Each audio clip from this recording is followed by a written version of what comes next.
Isso mais uma vez não para em nós, passa por nós.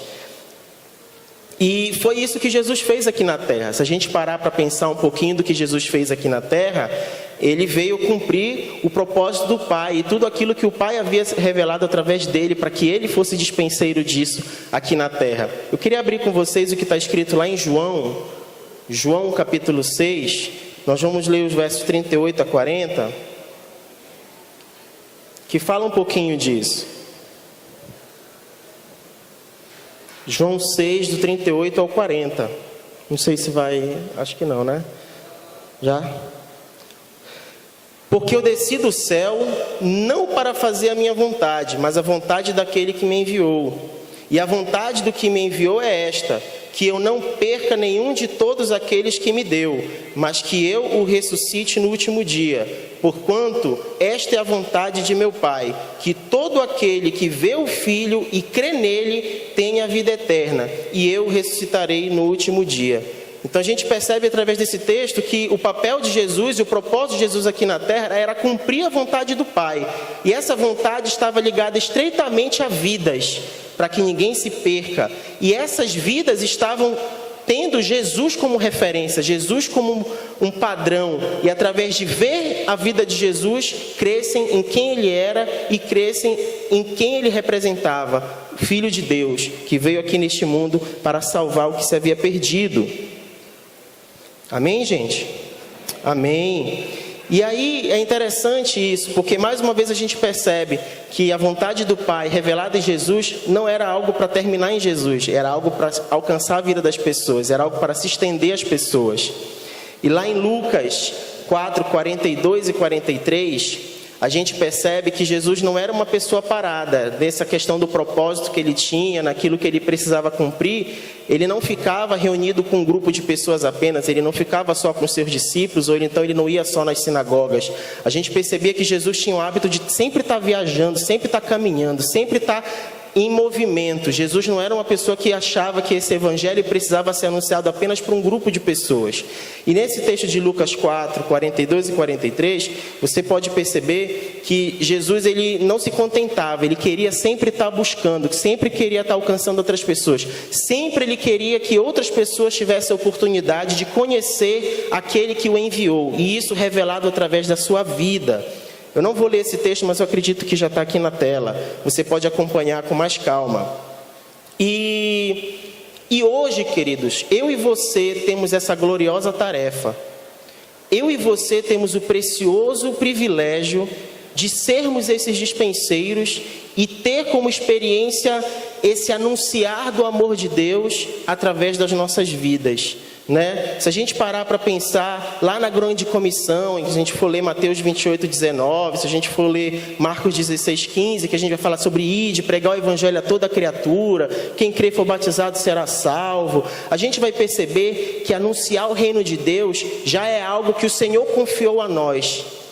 Ele cumpriu o papel dele aqui na terra, e quando ele foi assunto aos céus, ele delegou isso para nós. E a gente tem esse privilégio de, nos dias de hoje, anunciar esse amor de Cristo, anunciar essa verdade dele. Amém? Como fazer isso? Como anunciar essas verdades de Cristo, queridos? Sendo imitadores dele. Sendo como ele foi, vivendo como ele viveu. E aí esse texto eu gostaria de compartilhar com vocês, porque ele é muito profundo. 1 Tessalonicenses 1. 1 Tessalonicenses 1, nós vamos ler do verso 2 ao verso 8. E a gente vai ver algo interessante nesse texto. Sobre essa questão de anunciar Jesus através das nossas vidas. Amém? Sempre damos graças a Deus por vós todos, fazendo menção de vós em nossas orações, lembrando-nos sem cessar da vossa obra de fé, do vosso trabalho de amor e da vossa firmeza de esperança em nosso Senhor Jesus Cristo, diante do nosso Deus e Pai. Conhecendo, irmãos, amados de Deus, a vossa eleição, Porque o nosso evangelho não foi a vós somente em palavras, mas também em poder e no Espírito Santo e em plena convicção, como sabeis quais fomos entre vós por amor de vós. E vós vos tornastes imitadores nosso e do Senhor, tendo recebido a palavra em muita tribulação com gozo do Espírito Santo, de sorte que vos tornastes modelo para todos os crentes na Macedônia e na Acaia. Porque partindo de vós, faz-se ouvir a palavra do Senhor, não somente na Macedônia e na Acaia, mas também em todos os lugares a vossa fé para com Deus se divulgou, de tal maneira que não temos necessidade de falar coisa alguma. Então a gente percebe, sendo evidenciado na palavra, nessa carta escrita aos Tessalonicenses, como o testemunho, como a vida, quando ela reflete quem Jesus é, ela torna desnecessário às vezes até complementação de palavras. É como se a nossa vida falasse por nós. É ser imitador de Cristo, é fazer como Cristo fez. Muitas vezes Jesus não precisou falar coisa alguma. Vamos lembrar, muitos momentos da crucificação Jesus não precisou falar nada. Do Calvário, o processo todinho, não precisou falar nada. Apenas a atitude dele, a vida dele, que foi o maior testemunho que a gente tem até hoje, que é a nossa salvação quando a gente crê nele. Amém, queridos? E fazendo essa compreensão da palavra, me veio uma comparação que eu gostaria de compartilhar com vocês. Talvez a partir desse momento aqui fique um pouco mais claro aonde eu quero chegar com tudo isso que eu estou falando. Mas se a gente parar para pensar, gente, a respeito disso, em ser dispenseiros das virtudes de Deus, em ser dispenseiros da verdade de Deus, é como se nós fôssemos carteiros. É como se nós tivéssemos a responsabilidade de levar uma mensagem. E é interessante porque muitas vezes essa mensagem ela pode ser falada, como eu estou falando aqui, às vezes abrindo a Bíblia, mas outras vezes essa mensagem ela é anunciada como uma carta viva que não precisa falar. Muitas vezes, anunciar essa mensagem está impresso nas nossas atitudes, onde a gente não precisa nem abrir a boca para anunciar essa mensagem.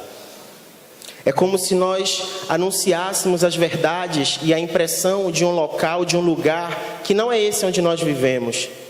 É como se nós fôssemos carteiros ou cartas vivas e a gente trouxesse um cartão postal de um reino que não é deste mundo.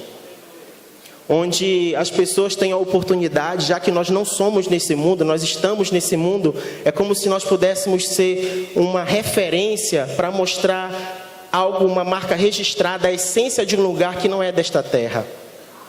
É como se eu e você fôssemos um cartão postal dos céus. E essa nossa vida, revelando esse cartão postal dos céus, possa anunciar a verdade de Cristo que alcança a vida das pessoas. E carregar essa mensagem é interessante porque é uma mensagem que não fala de nós. É uma mensagem que fala daquele que nos enviou. Né? A essência dessa mensagem, a essência dessa carta não é falar de mim, não é falar de você, querido.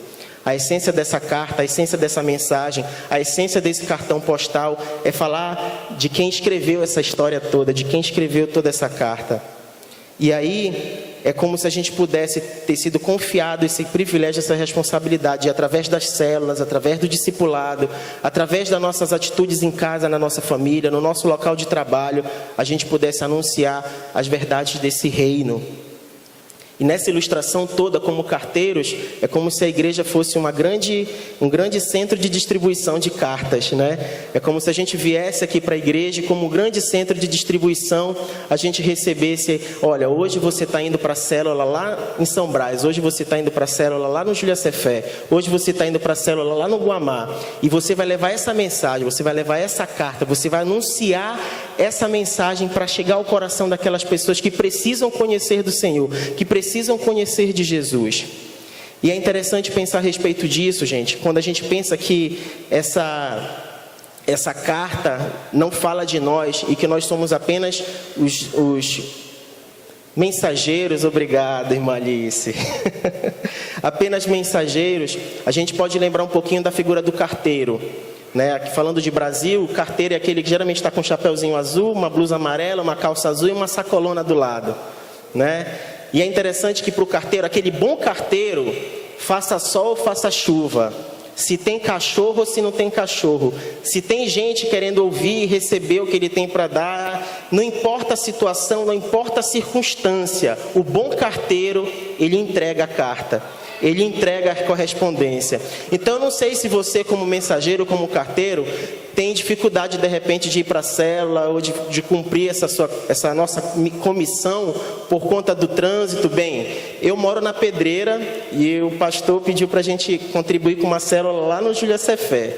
Então faz 4 anos que a gente sai aqui da Barão com a Marquês e vai lá perto do Aurá, né? E a minha esposa ficou grávida nesse processo, e mesmo com a gravidez a gente não deixou de ir, graças a Deus. Às vezes chove, vocês sabem o trânsito da BR como é. Então, para a gente começar uma célula às 8 horas, às vezes a gente tem que sair daqui 15 para as 7, 7 horas. Então, eu não sei como carteiro, como é a sua situação na sua célula, no lugar que você tem que entregar essa mensagem. Mas eu posso te dizer uma coisa, que o bom carteiro, ele não se intimida com as circunstâncias. O bom carteiro, ele não se intimida com as situações. O bom carteiro, uma coisa que é interessante, ele não faz as coisas de acordo com a sua vontade. Ele faz a missão que ele tem que cumprir. E essa é a característica de um bom carteiro. E eu acredito que eu e você, aqui nessa igreja, nós somos esses bons carteiros. Jesus, querido, ele não parou enquanto ele não cumpriu a vontade de Deus. Lá em João 4,34 diz assim, que Jesus disse: a minha comida é fazer a vontade daquele que me enviou até eu completar a sua obra. Então, que o alimento para mim e para você seja crer que a gente precisa cumprir até o final da nossa vida o propósito de Deus nas nossas vidas e sermos essas cartas vivas aonde nós estivermos, seja na nossa célula, seja na nossa casa. Eu queria também reforçar e lembrar, Paulo escreveu algumas cartas, Pedro escreveu algumas cartas e eles até chegaram a morrer pelo Evangelho. Mais do que escrever cartas, eles foram cartas vivas no seu tempo. Assim como Jesus também foi carta viva no seu tempo, e essas pessoas vieram depois de Jesus também foram cartas vivas no seu tempo. Fica o desafio para mim e para você, sermos cartas vivas nos nossos dias. Lembre-se de você, lembre-se da sua célula, lembre-se das vidas, lembre-se da sua missão. Que a gente possa ser esses dispenseiros das virtudes de Deus no nosso século. Amém? Eu queria orar por você, eu queria orar junto com você e clamar nesse sentido.